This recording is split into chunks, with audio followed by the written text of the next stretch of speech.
make it today, but Emily Finer is going to speak on Daria's behalf. Thanks everyone, what an honour to speak on Daria's behalf. So you have to pretend I'm Daria. My name is Daria Tsumbayuk and I just tested positive for COVID, the worst timing ever. I'm on my way to a PCR test instead of the UCU rally where I want to be with all my heart. I just finished my PhD in November 2021.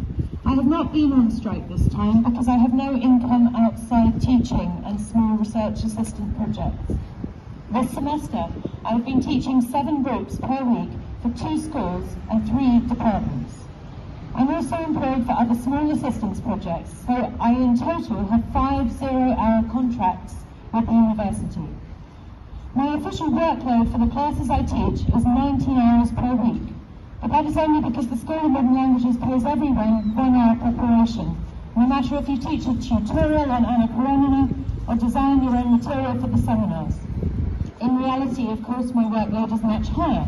Also, given the fact that for many students in comparative literature and international relations, I am the only person they have in-person contact with. And many come to me to talk about their essays, but also their struggles with learning and their requests for references. This semester I worked through every weekend and every evening. Last week, Russia started an all-scale invasion on my country, Ukraine. My parents remain in the capital. My mother is sheltering. My dad is defending the city in a volunteer battalion. I haven't slept well ever since. I lose the count of days. As a worker on a zero-hour contract, I'm not entitled to compassionate leave. There is no emergency cover for me in place. That means if I don't teach, I don't get paid. You can imagine that while I was already in a precarious place, now I'm even more so. I'm not teaching this week and not grading, and I'm very grateful to colleagues who kindly stepped in for me and are substituting me in classes and marking.